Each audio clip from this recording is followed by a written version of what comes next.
Aujourd'hui, les grands enjeux, c'est pour nous surtout d'informer et de sensibiliser les consommateurs pour qu'ils deviennent des consommateurs dans plein de domaines. Aujourd'hui, on a 80 marques sur Meanwhile Boutique, mais en fait, il y a énormément d'autres marques qui existent et d'autres alternatives. Et à travers du coup notre blog, on essaye vraiment de les informer sur un mode de vie déjà plus responsable, plus durable, que ça soit sur l'écotourisme, sur les alternatives au cuir, que ça soit sur la différence entre l'artisanat et le fait main. Bref, il y a plein de sujets qu'on aborde et ça, c'est des choses qui sont extrêmement importantes parce que derrière, il faut vraiment les sensibiliser à ça pour qu'aussi ils comprennent, par exemple, pourquoi il y a ce prix, il est plus cher et que ce t-shirt, il coûte 30 euros et pas 4 euros. Enfin voilà, il y a vraiment plein de choses à mettre en place. C'est un process qui est assez long. Et on essaye aussi de faire ça lors de nos événements.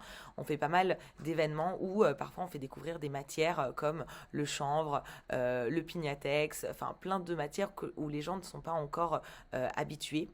Chez Meanwhile Boutique, ce qui est aussi notre valeur ajoutée, c'est qu'on sélectionne les marques à travers une charte.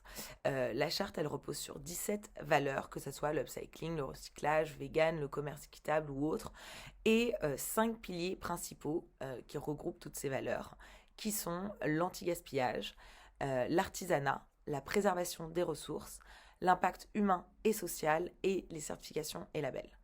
Et on prône vraiment une transparence totale de la chaîne de production, aussi bien du lieu de sourcing de matière que le lieu de fabrication, que le lieu de production.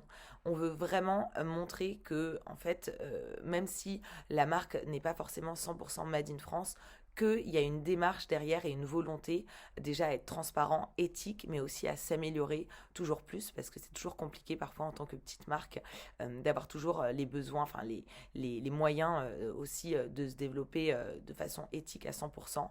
Donc c'est aussi une démarche pour montrer en tout cas qu'on peut s'améliorer tous les jours, pour qu'ensuite ces marques-là deviennent les grandes marques de demain.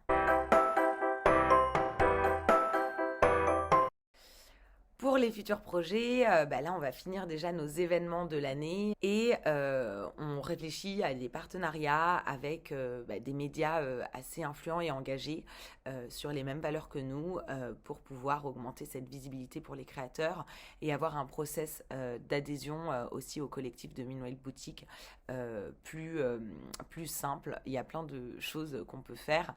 Il y a aussi une nouvelle personne dans l'équipe qui est arrivée. Donc on essaye aussi de pouvoir un peu s'agrandir et parce qu'il y a plein de choses à faire, comme je disais, pour se répartir un petit peu chacun ses tâches.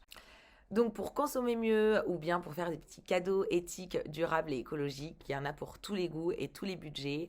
Rendez-vous sur www.meanwhile.boutique et on est aussi sur les réseaux sociaux. Merci beaucoup.